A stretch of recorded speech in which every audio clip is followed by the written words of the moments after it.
अरे हाँ रे भैया, जरा सड़क चौड़ी सी आने दो तो मैं हट जाऊंगा। पीप पीप। अरे भैया जी, कब से हॉर्न बजाए जा रहा हूँ, सुनाई नहीं आता है क्या? जल्दी जल्दी से अपनी साइकिल को या तो आगे बढ़ाओ या साइड करो, मेरी गाड़ी के निकलने की जगह नहीं है। मुकेश जी अभी साइकिल के नारे लगा दीजिए, ये अमीर गाड़ी वाले बाबूजी निकल जाएं, तब हम गरीब अपनी साइकिल पर चले जाएंगे। मेघा की बात सुनकर मुकेश साइकिल पर से अपनी बीवी और बेटी के साथ उतरा, जिसके बाद पीछे वाली गाड़ी आगे सड़क से पार हुई और फिर मुकेश ने अपनी बीवी और बेटी को साइकिल पर बिठाकर खुद साइकिल चलाते हुए आगे बढ़ना शुरू किया। कुछ ही देर में मुकेश अपने घर पहुंच गया, जहां अपने घर के बराबर में उसे वही गाड़ी देखने को मिली जो उन्हें सड़क पर मिली थी। अरे मुकेश जी, देखो तो जरा क्या इत्तेफाक हुआ है। हमसे जो लोग रास्ते में टकराए थे वो हमारे नए पड़ोसी थे। देखो तो जरा कितनी महंगी गाड़ी है इनके पास। देखने वाली बात है ना जी कि किसी को भगवान ने इतना दिया है कि वो आराम से हवेलियों में रहता है और गाड़ियों में घूमता है, तो किसी पर कुछ भी नहीं है। मेघा, मैं जानता हूँ कि तुम्हारी बहुत इच्छा है कि हमारे पास भी गाड़ी हो, बंगला हो। तुम चिंता मत करो, मैं वादा करता हूँ कि एक दिन तुम्हें ये सब चीजें जरूर दिलवाऊंगा। मुकेश ने ऐसे बोलकर बात को खत्म कर दिया। मुकेश एक गरीब मजदूर आदमी था जो अपनी पत्नी और एक 5 साल की बेटी के साथ रहता था।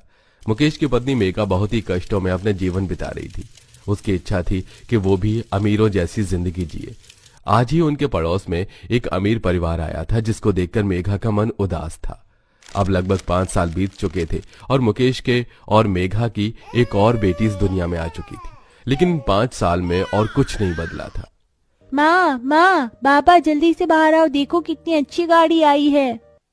नन्ही रागिनी अपनी माँ बाप को ऐसे ही बोलकर बाहर ले आई, जहां मुकेश और मेघा ने देखा कि उनके पड़ोसी नई गाड़ी लेकर आ रहे थे।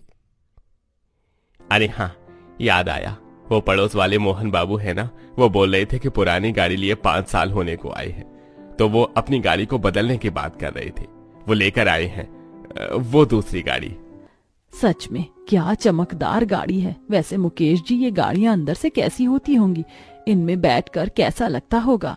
क्या पता मेघा। माँ बाबा, जब मैं आपके लिए गाड़ी लाऊंगी तब आपको पता चल जाएगा कि आखिर गाड़ी अंदर से कैसी होती है, देखना। सच में मेरी बच्ची मेरे लिए गाड़ी लाएगी? एक तरफ मेघा अपनी बेटी की बातों पर खुश हो रही थी, तो वहीं दूसरी तरफ उसकी पड़ोसन। क्या गाड़ी आई है मेरे घर पर, रंग रूप सब कुछ लाजवाब है।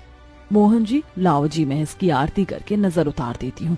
ना जाने किन किन लोगों की नजरें इस पर पड़ी होंगी, कहीं मेरी गाड़ी को नजर ना लग गई हो। वैसे भी गरीबों की नजर अच्छी चीजों को जरा जल्दी लगती है। सुलेखा की बात सुनकर गरीब परिवार को बुरा लगा। सुनिए जी, और तू भी रागनी, चलो सभी अंदर चलो। यहाँ खड़े होकर इन अमीरों की चीजों को मत देखो। वैसे भी हम गरीबों को तो बस ताने ही सुनने को मिलते हैं। मेघा की बात सुनकर सभी घर के अंदर आ गए। मेघा की आंखों में अपनी पड़ोसन सुलेखा की बात सुनकर आंसू आ गए थे, जो उसकी बेटी रागिनी ने देख लिए। अब अपनी माँ की आंखें देखकर रागिनी ठान चुकी थी कि वो भी अपनी माँ को गाड़ी दिलाएगी और कुछ ऐसा काम करेगी जिससे कि सभी का मुंह बंद हो जाए। अपने माँ बाप की खातिर रागिनी ने पढ़ाई में बहुत मेहनत करना शुरू किया और क्लास में वो बहुत ही अच्छे नंबर से पास हुई। इसी में लगभग 10 साल गुजर जाते हैं और अब रागिनी 20 साल की हो चुकी थी। दीदी क्या कर रही हो? कुछ नहीं यशिका, वो मेरे मार्क्स अच्छे थे ना, तो मुझे शहर की एक बड़ी यूनिवर्सिटी से पढ़ाई के लिए ऑफर आया। बोल रहे थे कि आधे खर्चे में मेरी पढ़ाई हो जाएगी। दीदी वो तो ठीक है, लेकिन आधी फीस कितनी है? 25,000। अभी दोनों बहनें ऐसे बोल ही रही थी कि तभी रागिनी को अपने पिताजी की आवाज सुनाई दी।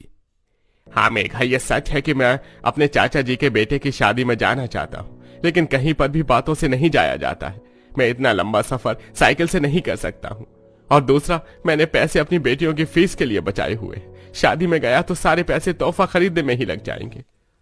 अजी, लेकिन इतनी करीबी शादियां छोड़ी नहीं जाती, नहीं तो लोग ताने देते हैं। अरे देने दो मेघा ताने, दुनिया किसी को भी खुश तो रहने ही नहीं देती है। मेरा मन तो बहुत है, लेकिन हालातों का मारा मैं जा नहीं सकता। मुकेश ने ऐसे बोलकर बात को खत्म कर दिया।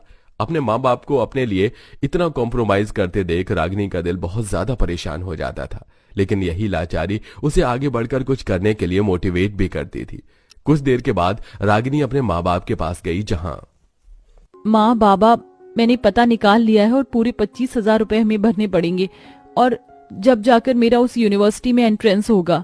ठीक है बेटा, कोई बात नहीं, तेरी माँ और पापा है ना, हम दोनों तेरे लिए सारा जुगाड़ कर देंगे। अरे काहे का जुगाड़?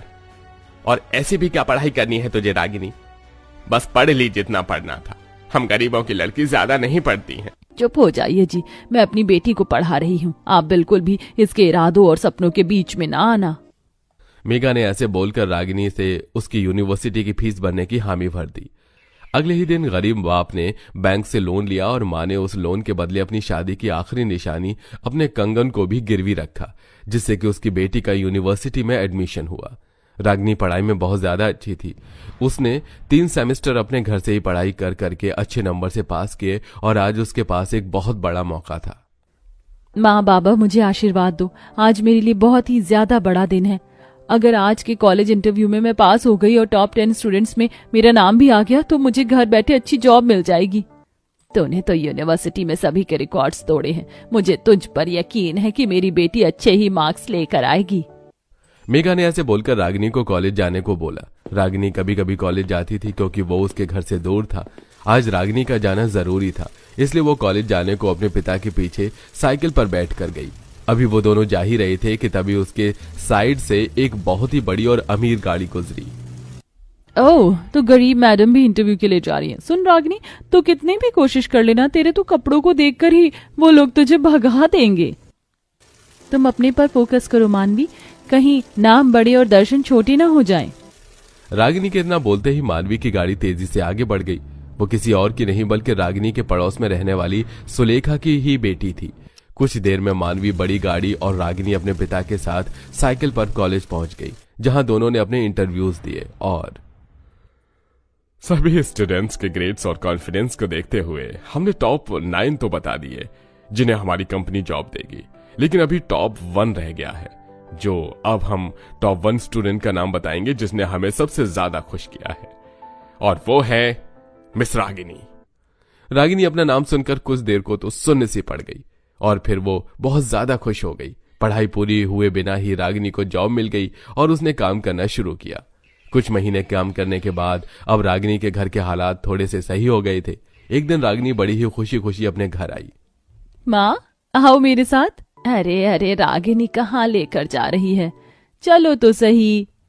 रागिनी अपनी माँ को बाहर लाई। मेघा बाहर का मंजर देखकर चौंक गई और उसकी आंखों में आंसू आ गए। बाहर मुकेश भी खड़ा हुआ था। सरप्राइज! मेघा के सामने एक नई चमचमाती हुई गाड़ी थी जिस पर रिबन भी लगा हुआ था। आपको याद भी नहीं होगा माँ, आज आप दोनों की शादी की सालगिरह है और आप जानती हो आपकी बेटी ये गाड़ी आप दोनों के लिए लाई है। अब आओ और आकर इसका रिबन साथ में काटो। रागिनी के बोलने पर मुकेश और मेघा ने साथ में गाड़ी का रिबन काटा, जिसके बाद मेघा ने गाड़ी की आरती भी उतारी और उसके बाद चलो माँ, बाबा और यशिका सभी अंदर बैठ जाओ। अब आप सभी को रागिनी घुमा कर लाएगी। रागिनी के बोलने पर सारा परिवार बड़ा ही घबराता सा गाड़ी के अंदर बैठा। मेघा को उसने आगे बिठाया और सबको गाड़ी में बैठकर बहुत खुशी हुई। जी देखो तो, इसमें तो शीशा भी लगा हुआ। ये गाड़ी कितनी अच्छी है और आरामदायक भी। सभी बहुत ही ज्यादा खुश थे। आखिर वो सब पहली बार जो गाड़ी में बैठे थे। रागिनी ने सभी को सीट बेल्ट पहनवाई और फिर उसने गाड़ी चलाना शुरू किया। हे भगवान, ये तो बाईपास है। जब पहले साइकिल से आता था तो 1 घंटे में यहाँ पहुंचता था और गाड़ी से तो 5 मिनट भी नहीं लगे। कितना फासला तय कर लिया। दीदी, वैसे आपको गाड़ी चलानी कैसे आई? आप लोगों के लिए चलानी सीखी। ऐसे ही पूरा परिवार गाड़ी में घूमने लगा। उन्होंने बाहर खाना भी खाया और फिर वो सभी घर लौट आए। रागिनी की ये तरक्की उनके पड़ोसियों के मुंह पर करारा तमाचा थी। अब वो लोग मुंह छिपाए अपने घर में बैठे थे और कभी वो मेघा से मिलते भी थे तो उनकी नजरें शर्म से झुक जाती थी। और अब रागिनी अपने परिवार के साथ खुशी